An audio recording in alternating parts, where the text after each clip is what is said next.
Hey guys, how's it going? Hope you're doing well. My name is Crown, and today I'm going to read you some very interesting stories that I hope that you're gonna love. And now, without further ado, let's go! So I play guitar. I have played guitar for 6 years and I'm in a band. We practice and I take lessons at this studio in the city I live in, USA. Earlier today I was walking out of the studio when the entitled mother and kid drove up.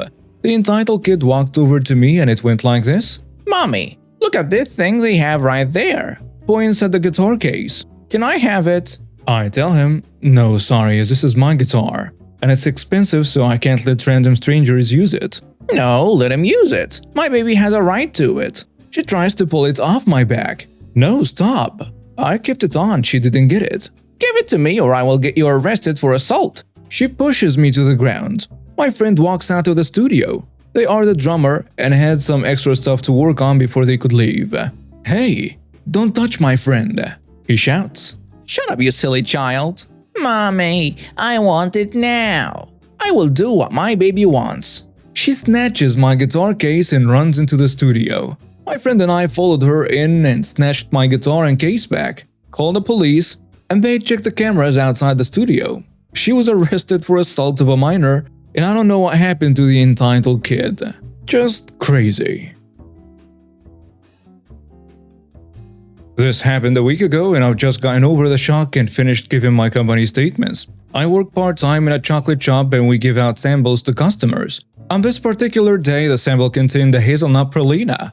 Here in the UK, there has been a massive rise in allergen awareness, so we're all very well trained in advising customers. I am working on my own in a store on a very quiet day. And that's when the entitled mother and the annoying son walk into my store. Hi, can I offer you a chocolate? It's a pralina, so it contains hazelnuts and milk. The entitled mother takes the chocolate. I'll have one, but my son is allergic to nuts. Is there anything he can try? Now, even though it's not company policy, my store keeps an open box of plain dark chocolate to give to people with allergies because we like to be nice. I do have to warn you that everything may contain traces of nuts, but I do have some chocolates he could try with no nuts in the recipe if you agree. She agrees and I get the chocolate out. So far, so good. She actually comes across as quite nice. He greedily grabs 2 chocolates and she picks one up as well. I internally roll my eyes but keep a smile on my face. He immediately spits it out and she starts to complain. What is this? This is boring and flavorless. And it's disgusting. It's just our dark chocolate. It's the safest for people with allergies to eat. Well, I got a fancy chocolate and my son who loves chocolate got something with no flavor. It's like you're punishing him for having allergies. Give him something nicer to try or I won't buy anything from this company ever again. I spend a lot of money in this company and you don't want to upset me. He's screaming and jumping around over at our wall of chocolates, and because he's young, around 4 years old, and cannot even read, he picks up a bar that contains nuts. I want this, Mom. Let him try this. Miss, I am not allowed to open packets to let people try chocolates, and also, she cuts me off as I go to explain about the nuts. If you don't open it, then I will. She rips the packet out of the boy's hands. He has been screaming the whole time and this just makes it worse. I panic. Miss, it has nuts in it. How dare you shout at me? You're just saying that so I don't open it. She opens the packet. You can literally smell the pralina as she does, but she breaks off a large chunk of chocolate and shoves it into the boy's mouth as he screams and cries. The moment he tastes it, he stops screaming and starts happily chomping the chocolate, and she instantly appears to calm down. Her voice changes back to how she was when she came in, if a little more patronizing. See? That wasn't so hard. I'll buy this because he likes it, even though you lied about it having nuts. I have never seen an anaphylactic shock before and I thought it always happened instantly, so when he didn't swell up straight away, I assumed she had been lying to get a different chocolate. The entitled mother clips her son into his buggy and then comes to the till to pay and takes a moment rummaging in her bag to find her purse. I realize the store has gone very quiet and immediately look at the buggy thinking she must have fallen asleep. The boy's face is very red and beginning to swell a little. He looks super disoriented and cannot make proper sounds as his throat swells. I realize this is the beginning of an allergic reaction. The entitled mother turns and screams. Thankfully, I work in a shopping mall, so I hit our button that alerts emergency services to our store. In my panic, I just start yelling, "Do you have an EpiPen?" The entitled mother is clearly in shock and just starts making this high-pitched whimpering voice and nods while pointing under the buggy.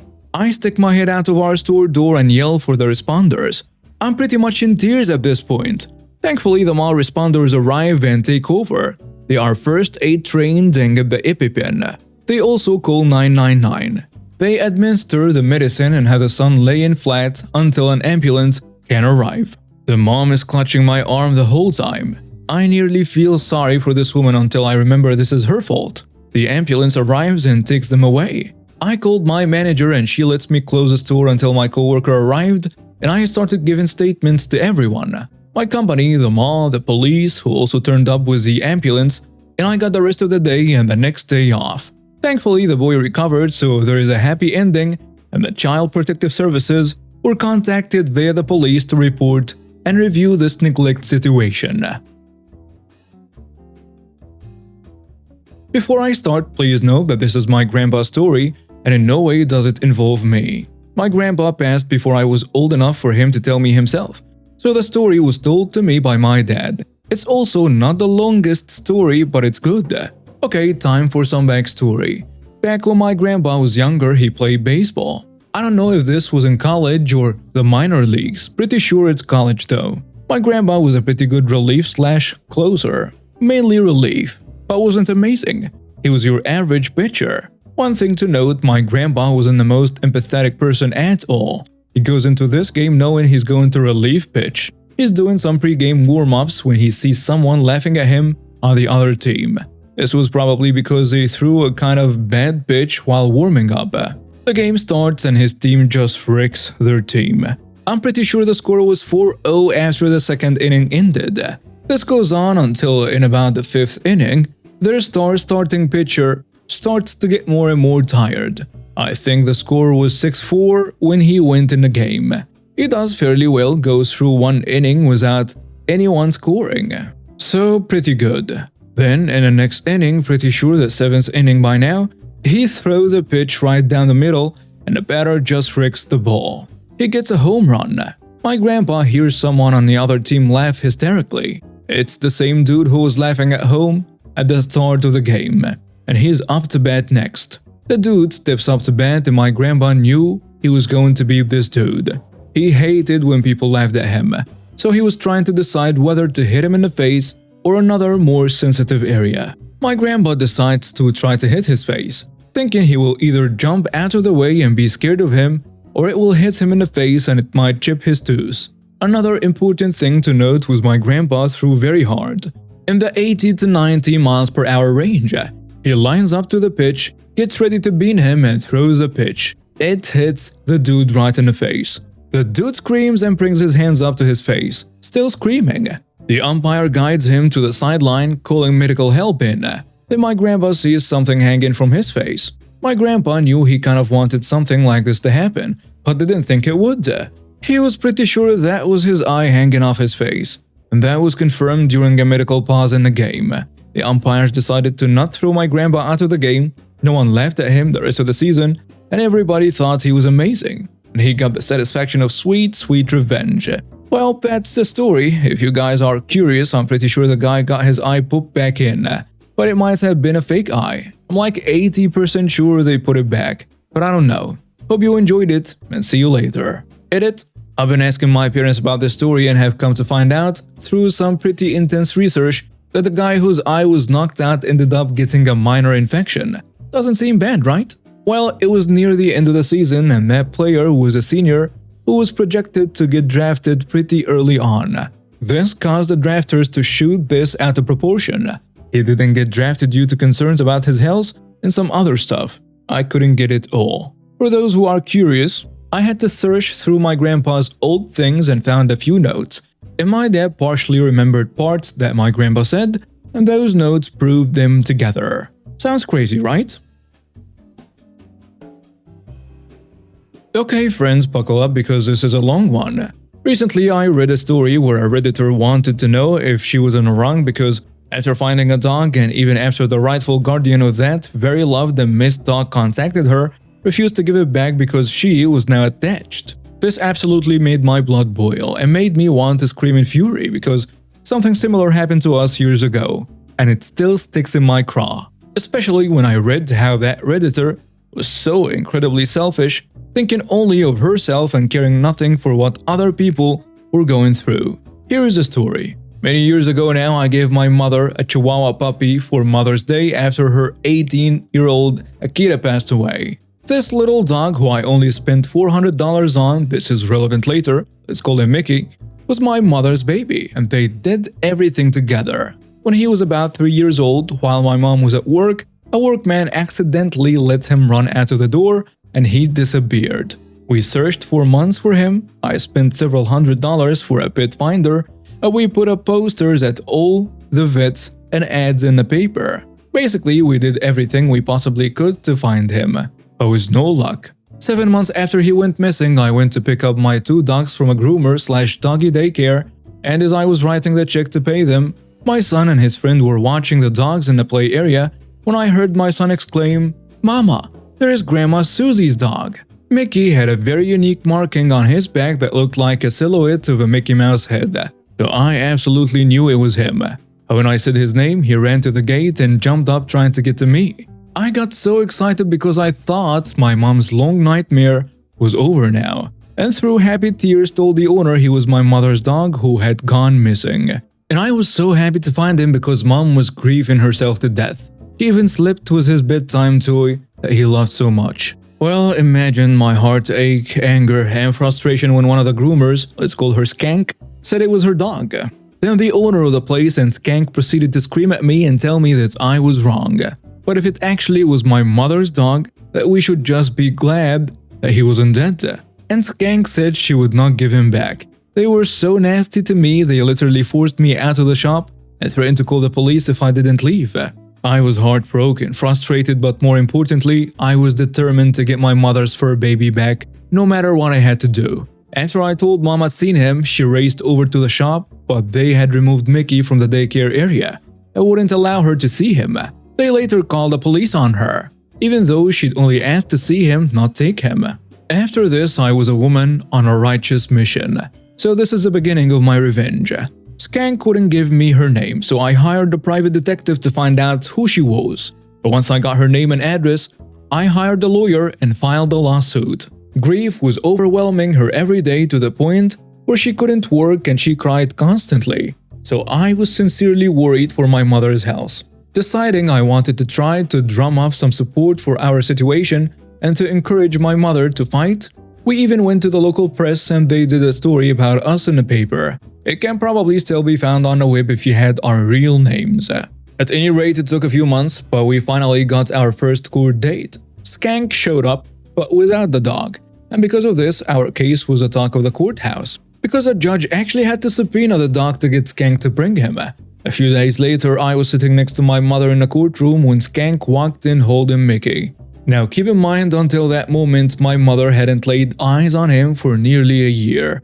No matter how much I insisted it was definitely Mickey I saw, until that moment she was too afraid to hope it was. When she saw him, she grabbed my hand and gasped his name. It was almost like she had been jolted with electricity and her heart started to beat truly for the first time since Mickey went missing.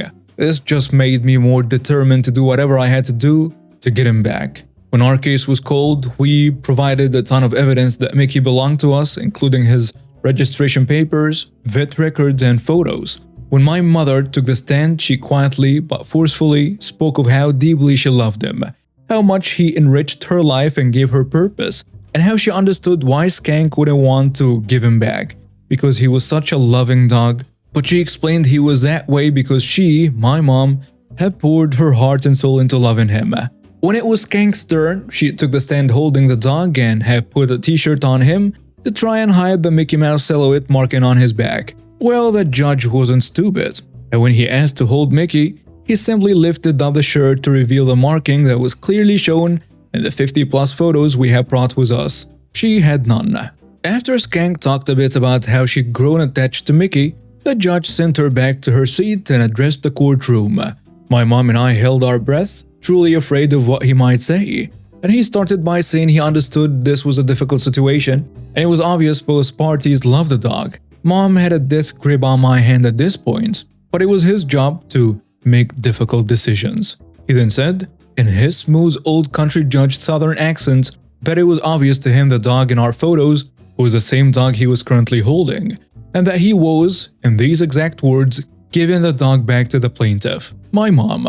When Skank's lawyer heard this, she immediately popped up and stated, "We will be appealing this decision and request that the dog remain with Skank until after the appeal process." To this, the judge replied, again in his wonderful, slow, southern way, and his exact words are forever burned into my heart and brain.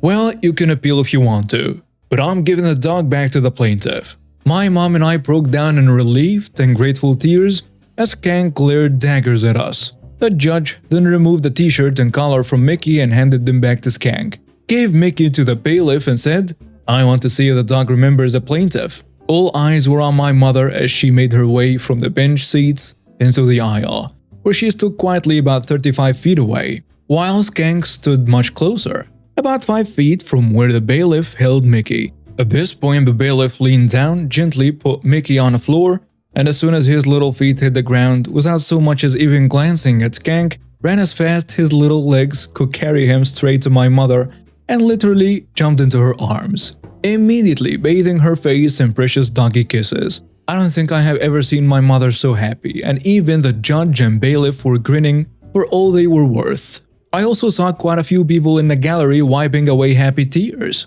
You would think this joyous show of affection at their reunion would prove to even Skank herself that this dog belonged to my mother. But alas, she did indeed appeal and even tried to say with absolutely no evidence or truth whatsoever that Mickey had been abused by us. Also, during the trial, Skank admitted to finding him the same day as he went missing. And even though he had a collar with tags, and even though she admitted to seeing our lost dog ad in the paper, she had chosen to keep him because he was so adorable and she wanted the dog. After Skank said how attached she'd become to the dog and how much she missed him now that he was back with us, the judge told her that it was her own fault she'd gotten attached, because she could have returned him the same day she found him. Anyway, after several months of litigation, 2 trials and a lot of hard work and $17,000 in lawyers' fees to get back our precious $400 dog, the Chancery Court judge also ruled in our favor. So Mickey was home to stay, and that horrible Skank has been taught not to mess with someone who's willing to go to the mat and go broke for those she loves. My revenge was complete. Edit. I guess I felt my story was a revenge story because the groomer was forced to lose my mom's dog, which she seemed to be very attached to due to her dishonesty and just plain nastiness. Had Skank been nice and returned Mickey to us, we would have happily allowed her to see him and maybe even have let him spend the night with her sometimes. Also given her the reward for finding him. But since she was unreasonable, she wound up with nothing in the end. I also found out that after the last trial, Skank lost her job because she lied to the groomer about how she got Mickey, the owner of the business, then realized Skank had ripped her off for thousands of dollars of grooming equipment. Last I heard, the Skank was actually in police custody for that theft. And now we have reached the end of today's stories. Thank you for watching and see you next time.